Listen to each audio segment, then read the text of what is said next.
പിന്നെ ഈ കോൺഗ്രസിനെ സംബന്ധിച്ചിടത്തോളം നിങ്ങൾ മനസ്സിലാക്കേണ്ടത്, ഞാൻ അവരെ പറ്റി പറയുക, കേരള പ്രദേശ് എന്ത് കോൺഗ്രസ്സാ? എന്ത് കോൺഗ്രസ്സാ അത്?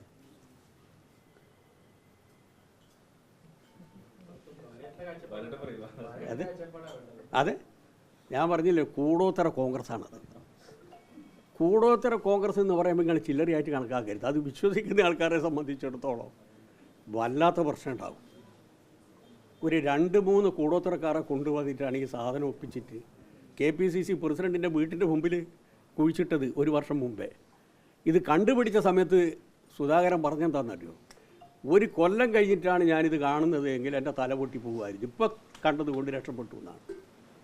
യഥാർത്ഥത്തിൽ അദ്ദേഹത്തിന് അടുത്ത കാലത്തുണ്ടായിട്ടുള്ള ഈ ആരോഗ്യ പ്രശ്നമുണ്ടല്ലോ, നിങ്ങളൊന്ന് പരിശോധിക്കേണ്ടതാണ്. ഈ തോന്നലിൻ്റെ മുകളിൽ എന്തൊരു വൈറ്റാലിറ്റി ഉള്ള ഒരു മുഖമായിരുന്നു KPCC പ്രസിഡൻറ്റിനെ. ഈ പരുവത്തിലേക്ക് എത്തിയത് ഈ കൂടോത്തരയല്ലേ? അല്ല, അദ്ദേഹം വിശ്വസിക്കുന്നത് അങ്ങനെയാണല്ലോ, അങ്ങനെ പറയുന്നതല്ല. ഇതാരാ നടത്തിയത്? ആരെ കൊണ്ടാണ് നടത്തിച്ചത്? ഈ പാർട്ടിയിൽ ഇതും നടക്കും, ഇതിനേക്കാൾ അപ്പുറവും നടക്കും. അങ്ങനെയുള്ള ഒരു പാർട്ടിക്കൊരു നേതൃത്വം ഇല്ല. കോൺഗ്രസ്സിന് രാജ്യത്തിലെ ജനതയെ നയിക്കാൻ കഴിയില്ല. കേരളത്തിലെ ഗവൺമെൻറ്റിനെ, ഇടതുപക്ഷ ജനാധിപത്യ മുന്നണി ഗവൺമെൻറ്റിനെ അതിജീവിക്കാൻ പറ്റില്ല, പരാജയപ്പെടുത്താൻ പറ്റില്ല. അതുകൊണ്ട് ഇങ്ങനെയാണ് പോകുന്നതെങ്കിൽ വീണ്ടും LDF ഗവൺമെൻറ്റിൻ്റെ തുടർച്ച ഉണ്ടാകും എന്ന് ശശി തരൂർ പറഞ്ഞത് വെറുതെ അല്ല.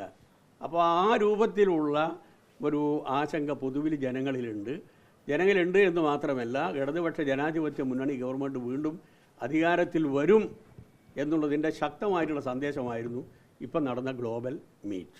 യാതൊരു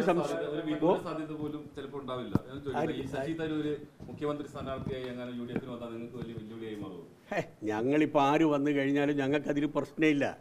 അദ്ദേഹത്തെ സംബന്ധിച്ചിടത്തോളം ഞാൻ പറഞ്ഞൊരു അമിതമായിട്ടുള്ള വിശ്വാസം, ഒരു പ്രതീക്ഷയൊന്നും ഞങ്ങൾക്കില്ല. അയാൾ പിന്നെ ഒരഭിപ്രായം പറയുന്നു, ആ അഭിപ്രായത്തിൽ ഞങ്ങൾക്ക് യോജിക്കാൻ പറ്റാവുന്നതിനെ ഞങ്ങൾ റെക്കഗ്നൈസ് ചെയ്യുന്നു എന്ന് മാത്രം.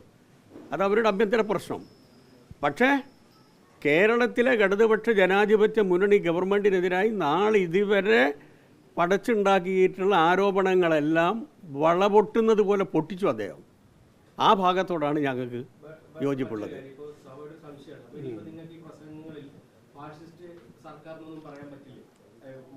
ഫാസിസ്റ്റ് സ്വഭാവമുള്ള ഗവൺമെൻറ് എന്നാണ് ഞങ്ങൾ ആദ്യമേ പറഞ്ഞത്. ഈ നമ്മൾ പ്രസംഗിക്കുമ്പോൾ എല്ലാവരും പറയാറില്ല, കോൺഗ്രസ്സുകാരും അറിയാറില്ല ഫാസിസ്റ്റ് ഗവൺമെൻറ്, താനി ഫാസിസ്റ്റാണെന്ന് പറയാറ്. പിണറായി വിജയനെ സംബന്ധിച്ച് ഫാസിസ്റ്റാണെന്ന് പറയാറില്ലേ? ഇല്ലേ? പ്രതിപക്ഷ നേതാവ് അത് അദ്ദേഹത്തിന് തന്നെ അറിയാമോ ഫാസിസ്റ്റ് ആയതുകൊണ്ടല്ല, അതൊരു പ്രയോഗം എന്നുള്ള നിലയിൽ പറയുന്നതാണ്. എല്ലാ ഇനി പറയുന്ന ആൾക്കാരുണ്ടാകുന്നേ. ഞങ്ങളുടെ ഡോക്യുമെൻറ്റിൽ പറയുന്ന ആധികാരികമായി ഞങ്ങളുടെ ഡോക്യുമെൻറ്റിലുള്ള കാര്യം ഫാസിസ്റ്റ് സ്വഭാവമുള്ള ഗവൺമെൻറ്റാണ്. അല്ല, ഞങ്ങൾ 22ാം പാർട്ടി കോൺഗ്രസ് മുതലേ ഞങ്ങൾ പ്രസംഗിച്ചായിട്ടുകൊണ്ടാണ്. അത് 22 പാർട്ടി കോൺഗ്രസ്, 23ാം പാർട്ടി കോൺഗ്രസിൻ്റെ ഭാഗമായിട്ട് ഞങ്ങൾ ഇത് തന്നെയാണ് ഫാസിസ്റ്റിക് നേച്ചർ എന്ന് തന്നെയാണ് ഞങ്ങൾ പറഞ്ഞു.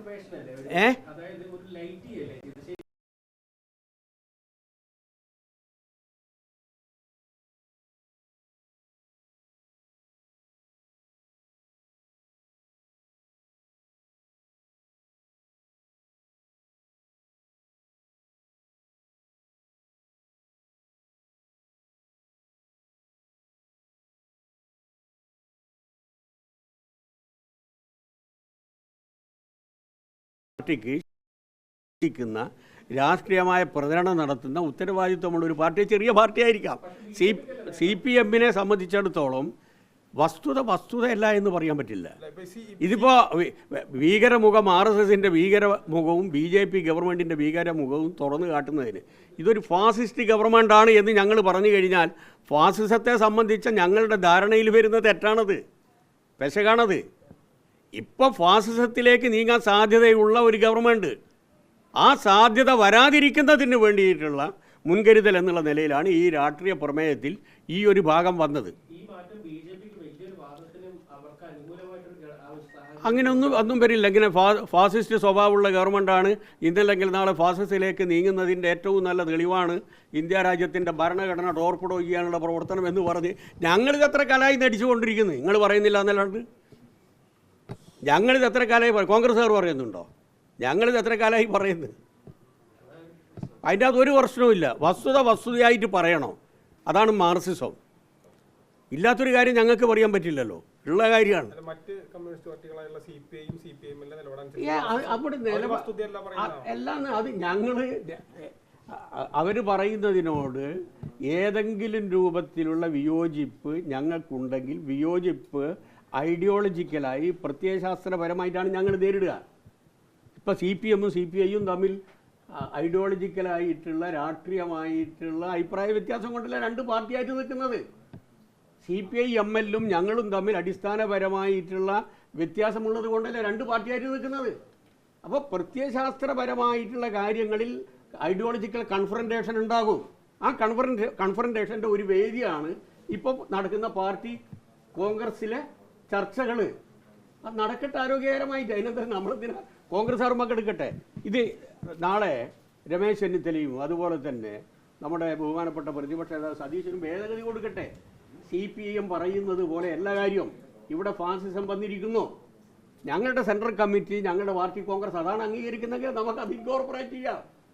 തെളിയിക്കണം വസ്തുതകൾ വെച്ചുകൊണ്ട്, അല്ലാതെ വായി തോന്നുന്ന പോലെ പറയും.